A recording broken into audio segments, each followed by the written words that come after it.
네, 제가 지금 이제 말씀드릴 내용은 리버 디톡스에 대해서 말씀을 드릴 겁니다. 이게 꼭 암 환자뿐만 아니라 우리가 일상생활 살아가는데도 리버 디톡스는 반드시 필요하죠. 그 중에서도 거슨에 조금 초점 맞춰가지고 커피 관장이랑 그 다음에 코큐텐, 실리마린에 대해서 설명을 드릴 겁니다. 커피 에네마는 거슨에 좀 국한되어 있다고 이렇게 볼 수 있겠지만 평상시에도 하시면은 리버 디톡스하는데 굉장히 도움이 많이 되고요. 또 코큐텐이랑 실리마린은 그 외에도 쓰여지는 곳이 많지 않습니까? 기본적으로 좀 알아두시면 굉장히 좋을 것 같습니다. 이게 이제 리버 디톡스의 일련의 과정인데요. 톡신이 페이지 1, 페이지 2를 지나서 이렇게 중화돼서 밖으로 배출되게 되죠. 근데 페이지 1하고 페이지 2를 지나는 동안에 이렇게 중간 대사산물이 생깁니다. 중간 대사산물이 어떤 톡신보다도 훨씬 더 이게 나쁘다라는 거는 선생님들도 익히 알고 계실 겁니다. 근데 이 중간 대사산물을 없애주는데도, 대사시킨데도, 보시면은 실리마린이 여기 있고요. 그 다음에, 코큐텐도 여기 들어가 있죠. 그래서 이 코큐텐하고 실리마린은 아무리 강조해도 지나침이 없는 것 같습니다. 디톡시피케이션 할 때는 커피인데요. 우리가 보통 흔히 마시는 커피를 생각하지만, 이거는 이제 거꾸로 우리 몸으로 이제 집어넣게 되는 거죠. 그래서 이걸 이제 관장으로 이용하는 것이 거슨 치료의 가장 핵심이다. 이렇게 볼 수 있겠습니다. 이 에네마를 한 치료는 이때 거슨이 처음 시작한 건 아니고요. 히포크라테스 때부터 있었습니다. BC 벌써 400년쯤에 있었고, 특별한 그런 약들을 학문으로 주입해서 장에 자극을 주거나 내부기관에 자극을 줘서 치료를 하는 그런 아주 고전적인 방법이었죠. 이게 이제 로마가 그리스를 침략하면서 알아낸 방법이고, 그 이후로 이제 널리 퍼지게 된 것 같습니다. 이렇게 이제 커피 에네마는 1차 세계대전 때 거슨이 이제 처음 커피 에네마를 시작을 하게 됐고요. 여기에서 효과가 있었다는 걸 거슨이 알고 거슨도 이제 적극적으로 리버 디톡스를 하는데 쓰게 됩니다. 그래서 이게 우연히 발견된 그런 방법이죠. 근데 이게 우연히 발견됐다 해가지고 아무도 증명을 하지 않은 건 아니고요. 독일에 있던 게팅턴 대학의 마이어 박사와 휴브너 박사 그 두 명의 교수가 물론 쥐실험이지만 이게 커피 에네마를 해보니까 리버 디톡스에 도움이 되더라라는 걸 이제 그때 밝혀냈었죠. 커피 에네마를 잠깐 좀 보면요. 커피 에네마를 하게 되면 이런 일련의 효과들을 가질 수가 있습니다. 바일의 그 배출량을 좀 늘려가지고 우리 몸에서 쌓여져 있는 그 fat-soluble 톡신들을 많이 배출시킬 수가 있고요. 두 번째는 글루타치온 트랜스퍼레이즈를 훨씬 더 600에서 700% 정도 올릴 수 있는 그런 효과가 있습니다. 6배, 7배죠. 시그모이드 콜론에 넣는 게 제일 핵심입니다. 여기 시그모이드 콜론에 넣어가지고 이 커피 중에서도 그 성분 카페인이 이제 주로 되겠죠. 카페인이 우리가 마셔가지고 나타내는 그런 심장 뛴다든지 바주 다일레이션 그런 효과보다는 리버 셀 자체를 자극을 해서 이런 효과들을 이제 나타내게 합니다. 물론 카페인만 그런 작용을 하는 건 아니고요. 시오브로민이랑 시오필린이 이렇게 바일에 좀 더 배출을 잘 되도록 자극을 하게 되고, 팔미테이트가 이게 글루타치온 트랜스퍼레이즈를 훨씬 더 잘 만들어낼 수 있도록 하고 있습니다. 그래서 이게 디톡시피케이션이랑 에네마는 거슨 치료에서 뗄래야 뗄 수가 없는 관계인데요. 몇 가지 질문들을 모아보면은 거슨 치료에 대해서 가장 궁금한 거 1, 2, 3를 보면 결국 1, 2, 3가 전부 다 커피 에네마에 대한 내용들입니다. 거슨 치료를 하고 싶은데 에네마를 안 하면 안 되느냐라는 질문이 제일 많고요. 이제 그렇게는 할 수 없다. 이게 의미가 별로 없다라는 겁니다. 그만큼 커피 에네마가 리버 디톡시피케이션에는 가장 핵심적이다. 이렇게 볼 수가 있겠죠. 만약에 이제 커피 에네마가 안 될 경우에는 다른 것들 캐스터 오일이라든지 다른 에네마 용액을 사용해서라도 그런 리버 디톡스를 좀 도와주는 게 도움이 된다라고 합니다. 그리고 이제 흔히 우리가 관장이라고 하면 영어로는 콜로닉과 에네마를 구분해서 쓰지만 우리는 둘 다 똑같이 관장이라고 얘기를 하거든요. 이거는 장세척에 쓰여지는 이제 콜로닉이란 단어고요. 에네마는 아까 보셨다시피 항문 주변에 약물을 넣어가지고 우리 몸에서 어떤 반응을 나타내도록 또 긍정적인 반응을 나타내도록 하는 게 에네마입니다. 그러니까 우리가 생각하듯이 그 커피를 전부 다 장 안에 집어넣는 게 아니기 때문에 디스바이오시스를 만들어낼 가능성은 거의 없다. 이렇게 보시면 되고요. 디톡시피케이션 엔자임을 조금 더 활성화시키고 바일 덕트를 열어서 바일 플로우를 좀 더 증가시켜서 리버 디톡스, 그 다음에 또 체내에 쌓여있는 독소들을 좀 뽑아낼 수 있다는 그런 장점이 있죠. 이런 NMI이기 때문에 우리가 이제 자세를 잡을 때 오른쪽을 아래로 해서 시그모이드 콜론이 리절버 형성을 할 수 있도록 만들어주는 게 핵심이라고 얘기할 수 있겠습니다. 그 다음은 이게 도저히 참을 수가 없다. 내가 한문 쪽으로 뭘 넣어가지고는 보통 10분에서 15분 정도는 참고 있어야지 그 효과가 나타나는데 말이죠. 그럴 때는 전략적인 방법을 좀 쓰는 게 좋습니다. 단계적으로 한다든지 다른 것들을 쓴다든지요. 그런 것들을 좀 정리해보면 우선 따뜻한 물로 한번 해보는 게 좀 더 덜 자극적이니까 이런 것들을 좀 써보는 게 괜찮고요. 그 다음에 카모마일 NMR을 조금 더 시도를 해보면 조금 덜 순하게 좀 할 수가 있고, 버킷이 너무 높으면은 압력 자체가 이제 높아지니까요. 많아지니까 더 빨리 들어가게 되겠죠. 그래서 급속하게 팽창하게 되면 참을 수 있는 시간이 좀 줄어드니까 그런 것들 좀 주의를 하시면 좋겠고, 그 다음에 NMR 솔루션을 한 반 정도로만 이렇게 이제 써보시면 또 도움이 될 것 같고요. 포타슘도 거기에 조금 더 섞으면은 아무래도 장안에 포타슘이 좀 도움이 되겠죠. 얼마나 자주 해야 되는가? 근데 보통 5번 정도, 이렇게 4시간마다 5번 정도를 권장하고 있습니다. 밤에는 자야 되니까. 그런데 만약에 통증이 심하거나 케모 때문에 여러 가지 부작용이 많거나 아니면 컨디션 자체가 굉장히 나쁘거나 할 때는 이 밤에도 2시나 3시쯤에 한 번 더 이렇게 하는 거를 권장을 하고 있습니다. 이게 물론 잘 자는 게 중요한데 사실은 그런 컨디션에서는 잘 잘 수가 없지 않습니까? 그러니까 2시에서 3시에 뭐 자는 사람을 깨워서 꼭 할 필요는 없겠지만 그렇게 자지 않는 사람의 경우에는 2시나 3시쯤 해주면 수면에도 굉장히 도움이 된다고 합니다.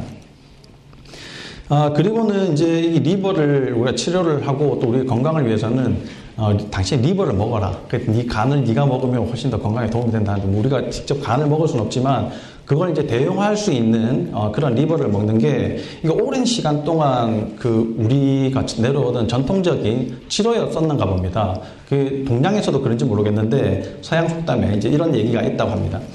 리버를 먹어서 1934년쯤에는 노벨 상을 받았던 이 3명의 박사들이 있습니다. 퍼니셔스 아네미아를 치료를 했는데 리버를 먹여가지고요. 그 안에 들어있던 여러 가지 이제 영양소들이 퍼니셔스 아네미아를 교정하는데 도움을 많이 줬다고 합니다. 그래서 이런 여러 가지 사실들을 다시 이제 거슨 박사가 취합을 해서 쓰게 되죠. 근데 우리가 지금 먹는 소가 안전하지 않다는 건 여러분들이 다 알지 않습니까? 이게 안티바이오틱스 쓰고, 그죠? 호르몬도 쓰고, 그 다음에 살충제 같은 거 쓴 이런 곡물들을 또 내 사촌들 갈아가지고 이렇게 먹이로 주는 이런 것들을 먹으니까 우리가 건강하겠냐라고 소들이 얘기를 하고 있는 건데, 이런 소들에서 뽑아내는 간들이 결코 인간에게도 안전할 수 없다는 거죠. 그래서 이런 간 익스트랙트를, 리버 익스트랙트를 직접 먹이기보다는 거기에 해당하는 다른 대체물들을 이제 찾게 됩니다. 그 중에 하나가 이제 코큐텐이거든요. 코큐텐은 뭐 선생님 잘 아시다시피 미토콘드리아 이너 멤브레인에서 전자 전달을 함으로써 ATP를 만들어주는데 가장 핵심적인 역할을 하지 않습니까? 근데 이렇게 에너지들을 많이 만들어내야지 되는 셀들을 찾아보면 결국은 제일 첫 번째는 이제 하트를 꼽을 수가 있겠죠. 하트. 두 번째는 여기저기 다니면서 결국은 외부 세력과 싸워야지 되는 이뮨 셀들을 이제 이게 선택을 하실 수 있을 겁니다. 그러면 하트하고 이뮨에 가장 도움이 된다라고 이제 볼 수 있을 텐데요. 이런 것들이 여러 가지 음식에 들어있긴 하지만 결국엔 잘 흡수가 안 됩니다. 음식으로는. 그래서 차라리 사 먹는 게 더 낫다. 하루에 150mg 정도 이렇게 사서 먹는 게 당신의 건강에 더 유리할 수 있다라고 이제 얘기를 합니다. 이게 일반적인 사람들의 코큐텐 감소입니다. 연령이 이제 증가함으로써 코큐텐이 이렇게 감소하는데요. 제일 타격을 많이 받는 게 하트죠. 아무래도 이제 계속 많이 쓰고 하니까 그렇게 좀 부족해지는 것 같은데, 리버는 대개 83% 굉장히 높은 퍼센테이지로 유지를 하고 있죠. 근데 뭐하러 코큐텐을 또 먹여야지 될까요? 이렇게 이미 몸에 많은데. 라고 생각할 수 있지만 사실 다시 뒤집어 보면요. 이렇게 없기 때문에 병이 생겼을 수 있다라고 또 볼 수 있을 겁니다. 이 정도 되지 않기 때문에 코큐텐을 더 많이 보충해야 리버 디톡시피케이션에 도움을 줄 수가 있다는 얘기죠. 그러니까 어떤 기관에 도움을 주는 것보다도 리버에 도움을 주기 위해서 CoQ10이 거스 세라피에서 제일 넘버원으로 선택이 됐을 가능성들이 많다, 이렇게 볼 수 있겠습니다. 이것은 NIH에서도 인정하는 바입니다. 물론 케모세라피에 의해서 문제가 되는 그런 하트에 그런 것들을 방지하기 위해 가지고 하트 프로블럼을 방지하기 위해서 CoQ10을 쓰는 것을 인정하고 있지만 캔서 셀 그로스라든지 뭐 캔서 셀 다시 리커하는데도 예방하는데도 도움을 줄 수가 있다라고 이제 NIH에서도 인정을 하고 있는 부분이고요. CoQ10의 구조는 이렇게 이제 생겨져 있습니다. 이게 똑같은 게 10번이 반복되니까 이제 이렇게 줄여서 쓰는데요. 위에 거는 옥시다이즈드 폼이고 밑에 거는 리듀스드 폼입니다. 아래 거를 유비퀴놀이라고 얘기하고요. 위에 걸 유비퀴논이라고 얘기하죠. 그래서 유비퀴놀 상태가 유비퀴논으로 되면서 다른 산화물질들을 환원을 시켜서 우리 몸에서 독성작용을 나타내는 걸 좀 막아준다라고 얘기를 합니다. 이거 57년에 발견됐는데요. 61년에 캔서에 벌써 쓰여지기 시작합니다. 굉장히 효과를 인정을 받았다는 얘기겠죠. 마이엘로마, 림포마뿐만 아니라 뭐 브레스트, 런, 프로스테이트, 판크레아스 이런 모든 캔서에 대부분 사용이 되고 있습니다. 사실 지금은 한 260여 가지 캔서들이 있다고 하는데요. 이 시절에 뭐 사실 발견할 수 있는 캔서가 뭐 얼마나 있었겠습니까? 그 중에서 대부분을 차지하고 있는 게 아닌가라고 생각이 될 정도로 많은 부분에서 CoQ10이 도움을 주고 있습니다. 이게 1978년에는 노벨상까지 받게 되죠. 그래서 이 CoQ10은 여기 보시면은 다시 생기는 것들을 캔서가 다시 생기는 것들을 예방할 수도 있고, 이게 그런 정도의 효과가 있다면 어주번트 세라피에서도 반드시 필요한 물질이 될 수 있다라고 보는 거죠. 우리가 평상시에도 CoQ10을 좀 소홀히 해서는 안 될 것 같은데요. 이게 캔서가 결국은 대사질환이라는 건 여러분들 이제는 어느 정도 이해를 하실 것 같고, 우리가 일상적으로 느끼는 또 이렇게 자주 접할 수 있는 그런 대사질환들은 뭐 고혈압 있으면서 고지혈증 있고, 그 다음에 당뇨 있으면서 고지혈증 있고, 이런 것들이 대부분 다 대사질환이죠. 그럴 때 항상 우리가 스타틴을 주는데요. 스타틴은 한 달 정도 주면요, CoQ10의 양 자체가 50% 정도, 49%니까 50% 정도 이렇게 절감하게 됩니다. 단 한 달 만에요. 이게 기전을 보면은 HMG 코엔자임 A가 스타틴에 의해서 그 다음 단계로 가는 게 이제 블록이 되면서 이렇게 LDL을 안 만들어내도록 만드는 약인데요. 이렇게 되면은 문제는 유비퀴논이 안 만들어진다는 거죠. 근데 유비퀴논만 또 안 만들어지는 게 아니라 여기에서 필요한 여러 가지 것들, 우리가 살아가는데 꼭 필요한 것들이 다 같이 동시에 안 만들어진다는 겁니다. 그러니까 스타틴을 줄 때도 굉장히 고심을 해야 되겠지만 스타틴을 어쩔 수 없이 줘야지 된다면 또 다른 대안 방안들도 찾아줘야지 된다는 거죠. CoQ10이 이렇게 이제 캔서 셀에 도움이 된다는 건 또 IgG를 상승시킬 수 있는 그런 장점도 있고요. CoQ10 자체가 또 캔서 셀로 이게 투병 생활을 하는데 반드시 필요하다라고 이제 얘기를 하고 있죠.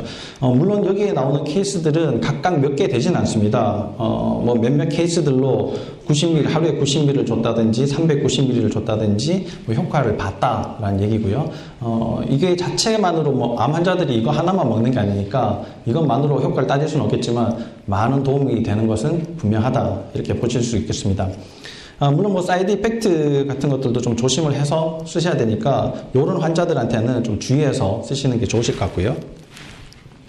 지금 이제 만들어 놓은 게 이제 코엔자임 Q10인데 500ml짜리 30캡슐로 지금 이제 저희들이 만들었죠. 이게 특별히 연질 캡슐은 유기농 아마씨유로 만든 연질 캡슐입니다. 그러니까 캡슐 자체도 우리 몸에 도움이 되도록 좀 고민을 많이 해서 만든 제품입니다. 그리고 이제 히포메딘은 여기 4g짜리 여러 가지가 이제 들어있는데 제가 말씀드릴 것은 여기 들어있는 실리마린에 대해서 이어서 말씀드리려고 합니다. 이 실리마린은요, 이게 엉겅퀴거든요. 엉겅퀴는 밀크시슬인데, 밀크시슬의 씨를, 우리 몸에서 도움이 되는 것들만 추출해서, 그게 이제 실리마린이다라고 이제 얘기를 합니다. 특히나 이제 리버, 키드니, 갈블레더 뭐 이런 데 이제 도움이 많이 되고요. 안티옥시던트라든지 안티인플라마토리, 그 자체로 또 리버를 리페어 시킬 수 있는 아주 강력한 리버에 도움이 되는 제품이다라고 볼 수 있겠습니다. 이런 밀크시슬에서 나오는 실리마린의 종류는 6가지가 있습니다. 근데 조금 더 이렇게 묶음으로 이렇게 보면요, 크게 4가지 종류로 이렇게 나눌 수가 있고요. 실리빈, 그 다음에 아이소실리빈, 실리다이아닌, 그 다음에 실리크리스틴, 이렇게 4가지 종류가 뭉쳐져 있는 것이 밀크시슬에서 핵심이 되는 실리마린입니다. 실리마린은 결국 뭐 리버에 제일 도움이 되도록 이제 사용할 수 있고요. 시로시스, 뭐 바이럴 헤파타이티스, 뭐 그다음에 여러 가지 리버에 문제되는 것들을 도움 많이 받을 수가 있겠습니다. 실리마린은 뭐 어떻게 역할을 하는지는 한번 보시면 될 것 같고, 결국 다 리버에 도움이 된다는 얘기입니다. 자, 이게 암이 그로싱하고 그 다음에 메타스타시스가 되는 그런 암이 이제 전략적인 모식도죠. 이런 과정들을 거치면서 암은 점점 커지고 이제 옆 동네로 이사도 가고 이렇게 이제 되는데요. 여기에 각각에 맞게 지금 이제 항암제를 개발하는 게 우리의 가장 큰 목표입니다. 결국은 뭐 아포토시스, 시그널링, 인베이전, 뭐 이런 여러 가지 과정들이, 일련의 과정들이 결국 유전적인 문제, 그 다음에 DNA의 문제, 이런 것들에 국한이 돼 있죠. 여기에 맞게 뭐 글라이백이라든지 아바스타틴, 뭐 탁솔, 뭐 5FU 이런 것들이 다 개발이 돼 있지만 아직도 암은 정복이 되지 않고 있지 않습니까? 이런 것들이 개발돼 있지만 개발되어 있지 않은 것들도 있기 때문에 그렇다라고 할 수도 있겠지만, 사실은 이제 대사적인 문제로 우리가 조금 더 관심을 가져봐야지 되겠죠. 결국은 하이폭시아 때문에 문제가 생기고, 하이폭시아 때문에 이게 미토콘드리아가 기능을 못하게 되면서 생기는 게 캔서셀이라고 조금 더 이해를 한다면요, 이런 실리마린은 하이폭시아 상태를 좀 더 개선시켜 주는데 또 도움을 줍니다. 그래서 DHX가 프로텍티브 하는 역할들, 또 리퍼퓨전 인저리를 주는데 실리마린이 조금 더 도움을 줄 수가 있습니다. DHS는 여기 있죠. 디하이드로실리빈입니다. 그래서 실리마린이 결국은 하이폭시아 인듀스드 팩터를 이제 억제를 함으로써 글루트1을 억제를 하게 됩니다. 그래서 글루코즈가 흡수되는 것들을 1차적으로 좀 막아줄 수가 있고요. 두 번째는 LDHA를 차단함으로써 락틱 애시드가 생성되는 것들을 조금 차단을 하고 피루베이트가 그 미토콘드리아에 좀 더 들어갈 수 있도록 좀 도움을 주는 역할을 합니다. 그리고 또 생존에 반드시 필요하긴 하지만, 이게 이제 캔서셀일 경우에는 조금 더 증식에 도움을 주는 그런 기전인데요. 증식을 하지 못하도록 mTOR 시스템을 차단할 수 있는 또 이런 실리마린의 역할들도 있습니다.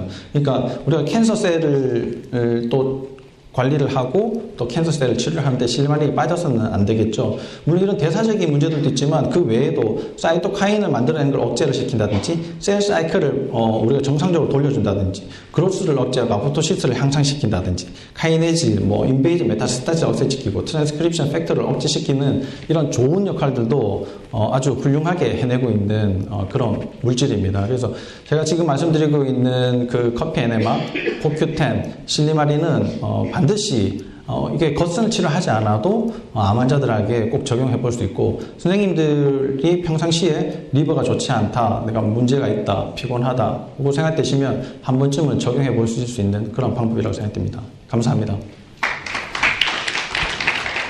감사합니다.